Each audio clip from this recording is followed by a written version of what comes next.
O convite de casamento apareceu no meu feed de notícias como um fantasma digital, uma aparição cruel projetada em pixels e luz. Era uma foto profissional, artisticamente desfocada nas bordas, mostrando duas mãos entrelaçadas. A mão masculina, forte e familiar, usava um anel de noivado que eu reconheci instantaneamente.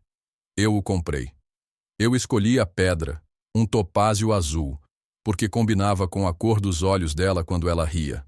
A mão feminina, delicada e com unhas perfeitamente cuidadas, era a mão que eu havia segurado, a mão para a qual eu havia prometido meu futuro. A legenda, escrita em uma fonte cursiva elegante, dizia: Mateus e Isabela estão felizes em anunciar seu casamento. Junte-se a nós para celebrar o início de nossa para sempre. Mateus, meu irmão. Isabela, minha noiva. O ar em meus pulmões se transformou em vidro estilhaçado. Cada respiração era uma nova agonia. Por um momento, o mundo inteiro se resumiu àquela imagem na tela do meu celular. O zumbido da geladeira, o som distante do trânsito, a sensação da minha própria pele. Tudo desapareceu. Havia apenas a traição, tão pura e absoluta que parecia ter peso físico, uma âncora me puxando para o fundo de um oceano escuro e gelado. Meu nome é Lucas Almeida. E até 18 meses atrás, eu tinha tudo. Eu tinha um amor que acreditava ser épico e um laço fraterno que considerava inquebrável. Agora, eu era apenas o espectador silencioso do para sempre deles, um para sempre, construído sobre as ruínas da minha vida, sobre uma montanha de mentiras tão habilmente contadas que até eu quase acreditei nelas. A humilhação não foi o fim da minha história, foi o gatilho. Naquele momento, olhando para a foto deles, eu não senti apenas dor. Senti uma clareza fria e cortante se instalar em meu coração. Eles não apenas me traíram, eles me subestimaram. E esse seria o erro que lhes custaria tudo. Para entender a profundidade da ferida, é preciso entender o que veio antes. Mateus e eu éramos o tipo de irmãos que se vê em filmes. Ele era 2 anos mais novo, o sonhador, o artista, sempre com um caderno de esboços ou uma ideia de negócio que mudaria o mundo. Eu era o pragmático, o protetor. Desde que nosso pai faleceu quando eu tinha 16 anos, assumi um papel que ia além da fraternidade. Tornei-me uma figura paterna, trabalhando em 2 empregos durante a faculdade para garantir que Mateus pudesse frequentar a escola de artes sem se preocupar com as contas. Eu paguei seu aluguel quando seus quadros não vendiam. Eu o resgatei de maus negócios, sempre com um sorriso e um "Estamos juntos nessa, irmão". Eu o amava incondicionalmente, acreditando que seu sucesso eventual seria o meu também. Então, Isabela entrou em minha vida. Nos conhecemos em uma cafeteria, um clichê tornado realidade. Ela estava lendo um dos meus livros favoritos, e a conversa fluiu tão naturalmente que, ao final da tarde, eu já sabia que estava irremediavelmente apaixonado. Ela era inteligente, ambiciosa e tinha um sorriso que poderia desarmar nações. Apresentei-a a Mateus e eles se deram bem instantaneamente.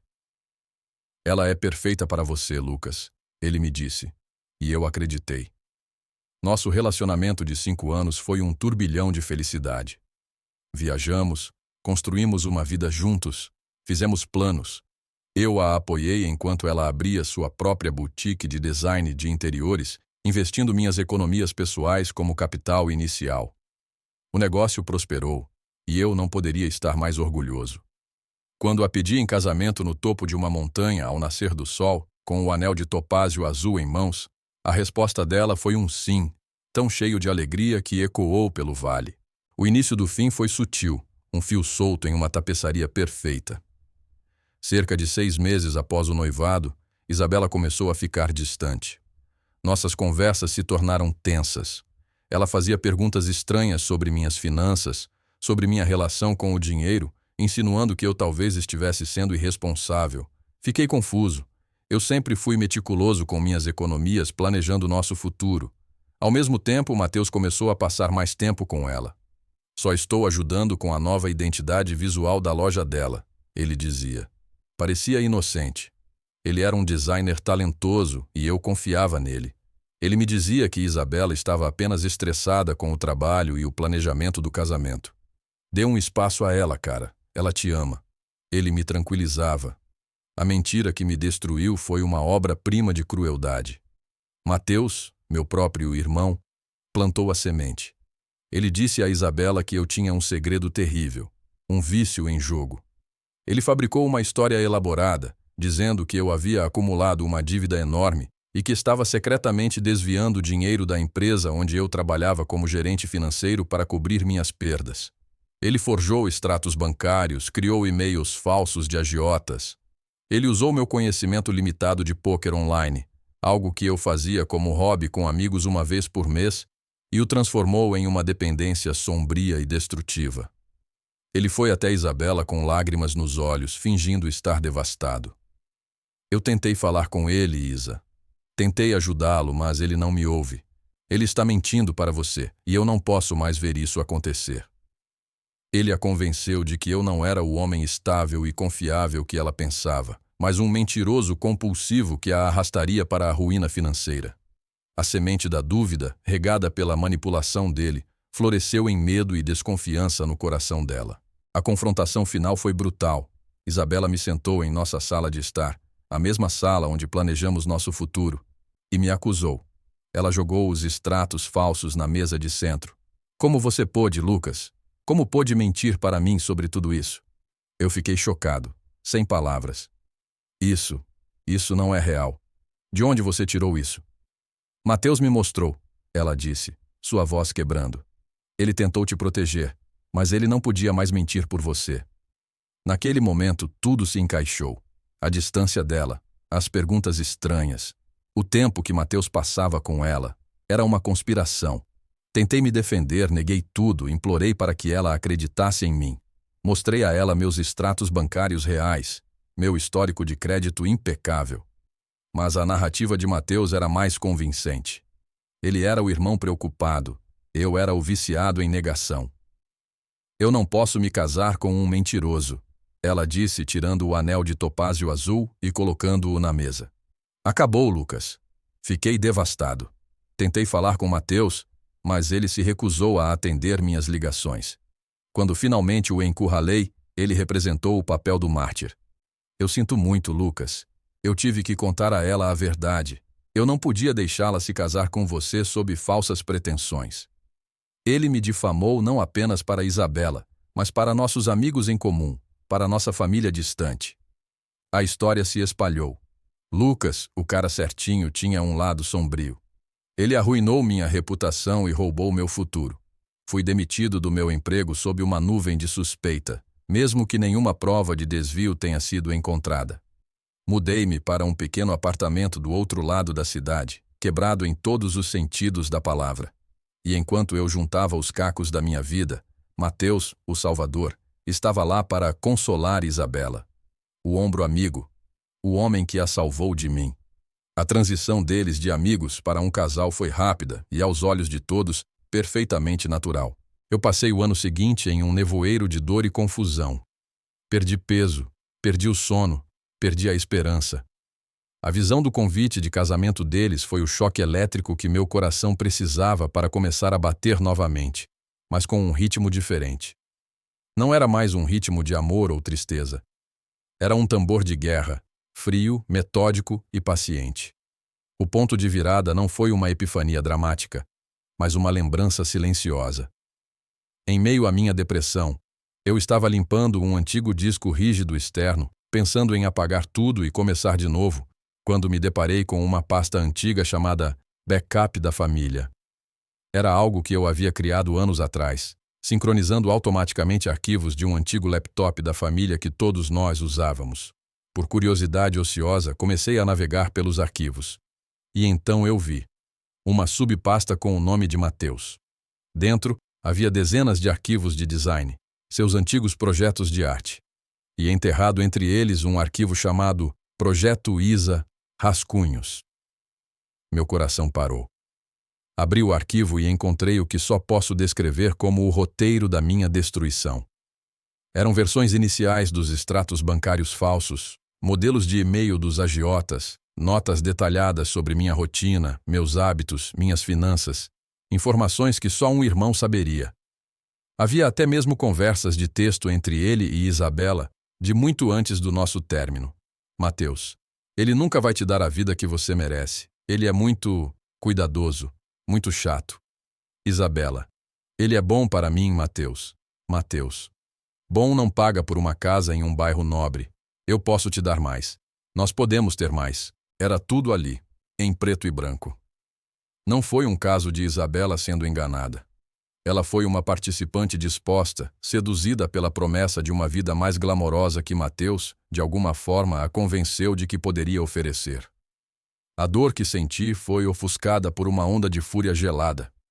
Eles não apenas me traíram, eles planejaram, conspiraram e executaram minha queda como um projeto de negócios. Aquela pasta se tornou minha Bíblia. Eu não era mais uma vítima passiva. Eu era um homem com um propósito. A vingança, eu decidi, não seria um ato de raiva explosiva. Seria uma partida de xadrez, e eu jogaria o jogo longo. Passei os 6 meses seguintes em uma rotina disciplinada. Consegui um novo emprego em uma pequena empresa de contabilidade, reconstruindo minha carreira tijolo por tijolo. Mas minhas noites e fins de semana eram dedicados ao projeto Retribuição. Primeiro, a investigação. Contratei discretamente um investigador particular, um ex-policial grisalho chamado Otávio, para cavar fundo na vida de Mateus e Isabela. Eu queria saber tudo: suas finanças, seus amigos, seus segredos. Otávio era bom. Em poucas semanas, ele me trouxe um tesouro. Descobriu-se que a vida melhor que Mateus prometeu a Isabela era uma fachada. Ele não estava vendendo seus quadros por milhares, como ele alegava. Ele estava profundamente endividado. Ele havia pegado empréstimos usando a boutique de Isabela como garantia, sem o conhecimento dela. A boutique, que eu ajudei a financiar, estava à beira da falência. Eles viviam de aparências, dirigindo um carro alugado caro e frequentando restaurantes da moda, enquanto as contas se acumulavam. O segundo passo foi me reinserir em seu mundo, mas como uma pessoa diferente. Criei um pseudônimo, Leonardo Ferreira, um investidor de arte recém-chegado à cidade, com um interesse particular em artistas locais emergentes. Criei perfis online convincentes, um site profissional, e comecei a frequentar as mesmas galerias de arte que Mateus. Eu o encontrei em uma noite de abertura. Ele não me reconheceu. Eu havia deixado a barba crescer, usava óculos de aros grossos e falava com um sotaque sutilmente alterado. Apresentei-me como Leonardo e expressei uma profunda admiração por seu trabalho. Os olhos dele brilharam com vaidade e desespero. Ele era um peixe faminto e eu era a isca perfeita. Durante as semanas seguintes, cultivei um relacionamento com ele. Levei-o para almoços caros, discuti o mercado de arte e finalmente fiz uma oferta. Disse que representava um coletivo de investidores europeus que queriam investir pesadamente em sua próxima coleção. Ofereci a ele um adiantamento substancial, o suficiente para limpar todas as suas dívidas e dar a Isabela a vida que ele havia prometido. Mas havia uma condição. Meus investidores são muito particulares sobre a imagem, expliquei. Eles querem que o lançamento da sua nova coleção seja um evento de grande destaque. Algo que anuncie sua chegada ao cenário artístico global. Eles acham que seu casamento seria o palco perfeito. Uma fusão de amor e arte. Eles estariam dispostos a cobrir uma parte significativa dos custos do casamento para transformá-lo em um evento de gala, completo com críticos de arte e a imprensa. A ganância em seus olhos era palpável. Um casamento luxuoso que ele não precisaria pagar e a chance de finalmente se tornar o artista famoso que ele sempre sonhou ser. Ele mordeu a isca com força. Ele convenceu Isabela de que havia finalmente conseguido seu grande sucesso.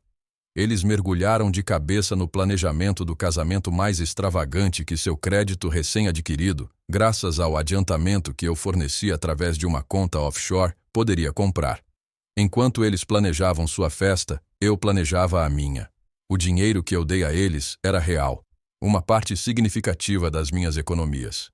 Mas eu o via como um investimento na justiça. Usei o tempo para reunir minhas provas em um formato irrefutável. Criei uma apresentação de slides. A primeira parte detalhava a conspiração deles, com capturas de tela das mensagens, os arquivos de design dos extratos falsos, tudo. A segunda parte, fornecida por Otávio, era uma auditoria forense completa de suas finanças, mostrando as dívidas, os empréstimos fraudulentos contra a boutique de Isabela, a vida de mentiras que eles estavam vivendo. A terceira e última parte era um vídeo. Eu contatei várias pessoas que Mateus havia enganado em seus negócios passados.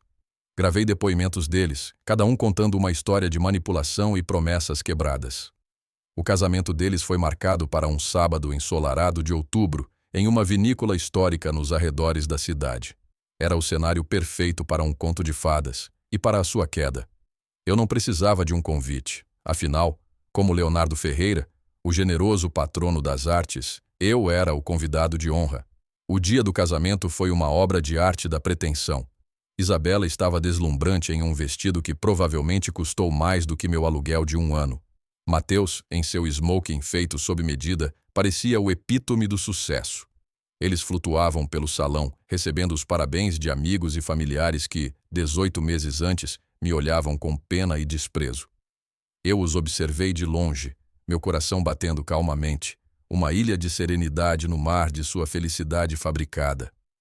O momento chegou durante os discursos, após o jantar. O padrinho terminou suas piadas sem graça e o pai de Isabela enxugou uma lágrima. Então, o mestre de cerimônias anunciou: "E agora, uma palavra especial do homem que tornou esta noite mágica possível, o patrono e amigo do noivo, Sr. Leonardo Ferreira." Subi ao palco sob aplausos educados. Mateus me deu um sorriso radiante. Isabela me olhou com gratidão. Ajustei o microfone, minhas mãos firmes. "Boa noite a todos", comecei, minha voz ressoando pelo salão. "Mateus e Isabela, que casal deslumbrante. O amor de vocês é verdadeiramente inspirador. De fato, é uma história tão incrível que meus investidores e eu sentimos que ela merecia ser contada da maneira certa." Um telão desceu atrás de mim. "Preparamos uma pequena apresentação como nosso presente de casamento para vocês. Uma homenagem à sua jornada única." Mateus e Isabela se entreolharam, seus rostos brilhando de orgulho e antecipação. As luzes diminuíram. O primeiro slide apareceu. Era uma captura de tela da primeira mensagem de texto de Mateus para Isabela. "Ele nunca vai te dar a vida que você merece." Um murmúrio percorreu a multidão. O sorriso de Isabela vacilou. O rosto de Mateus ficou pálido. "Ah, parece que comecei com o slide errado", eu disse com uma calma mortal. "Deixem-me me apresentar corretamente. Meu nome não é Leonardo Ferreira. Meu nome é Lucas Almeida." Um suspiro coletivo encheu a sala. Tirei os óculos, passei a mão pelo cabelo para desfazer o penteado arrumado. O reconhecimento atingiu Mateus como um soco. "Lucas", ele sussurrou, sua voz mal audível. "Sim, irmão", eu disse, olhando diretamente para ele. "O perdedor. O homem chato. Aquele que vocês pensaram que poderiam descartar e esquecer." Então eu comecei a apresentação. Clique por clique, slide por slide, eu desvendei a teia de mentiras deles. Mostrei as mensagens, os extratos bancários forjados, a linha do tempo da manipulação. A sala ficou mortalmente silenciosa, exceto pelos meus comentários calmos e factuais, e pelos soluços que começaram a emanar de Isabela. Quando cheguei à auditoria financeira, a humilhação deles era palpável. Mostrei as dívidas, os empréstimos, a fachada. O pai de Isabela, um homem de negócios orgulhoso, parecia que ia ter um colapso. Finalmente, o vídeo. Os depoimentos das outras vítimas de Mateus tocaram, suas vozes enchendo a sala com histórias de engano. A imagem de Mateus como um artista de sucesso se desintegrou, revelando o vigarista manipulador que ele realmente era. Quando as luzes se acenderam, ninguém se mexeu. Mateus estava congelado, seu rosto uma máscara de horror. Isabela estava chorando histericamente, seu vestido de conto de fadas agora parecendo uma fantasia trágica. Caminhei até a mesa deles e coloquei um envelope na frente de Mateus. "Isso é um extrato do adiantamento que eu forneci. Eu o considero o pagamento pela lição mais valiosa que já aprendi. Nunca confie em alguém que tem mais sonhos do que caráter. E isso", eu disse, colocando um segundo envelope na frente de Isabela, "é uma cópia da escritura da sua boutique. Você pode ficar com ela. Considere-o um pagamento pela minha liberdade." Virei-me para a multidão atordoada. Peço desculpas por interromper a celebração. Por favor, aproveitem o resto da noite. Pelo que sei, tudo já foi pago. Saí do salão sem olhar para trás. Não ouvi os gritos, as acusações, o caos que certamente se seguiu. O som da minha própria respiração, calma e livre, era a única música que eu precisava. Enquanto caminhava para o meu carro sob o céu estrelado, não senti uma explosão de alegria triunfante. Senti paz. Uma paz profunda e abrangente que vinha de finalmente ter minha história contada, minha verdade revelada.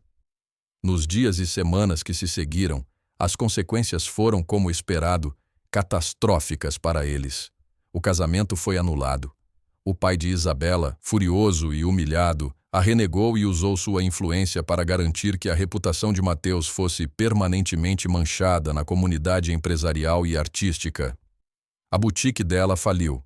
Eles se separaram em meio a acusações amargas, cada um culpando o outro pela ruína. Eu nunca mais falei com nenhum deles. Mudei-me para outra cidade alguns meses depois, aceitando uma oferta de emprego melhor. A vida que eu construí para mim mesmo é mais silenciosa do que a que eu tinha planejado com Isabela, mas é real. É honesta. É minha. Às vezes penso neles e na devastação que causei. A vingança é uma coisa complicada. Ela não apaga a dor, não desfaz a traição. Mas no meu caso, ela fez algo importante. Ela restaurou o equilíbrio. Eles pegaram minha vida e a reescreveram com mentiras. Eu simplesmente peguei a verdade e a devolvi a eles, com juros.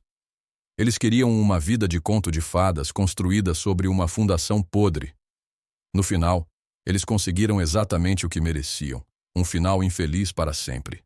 E eu finalmente comecei meu novo começo. O que você faria se fosse traído pelas duas pessoas em quem mais confiava no mundo? Você acha que a vingança que planejei foi longe demais? Ou foi a justiça poética que eles mereciam? Quero muito saber sua opinião.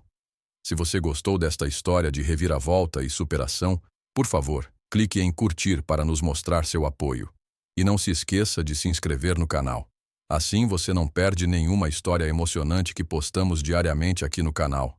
Deixe um comentário abaixo com uma classificação de 1 a 10 para esta história, para mostrar o quanto você gostou, porque assim eu consigo trazer mais vídeos que sejam interessantes para você. Confira o outro vídeo incrível que está aparecendo na sua tela agora. Até breve. M.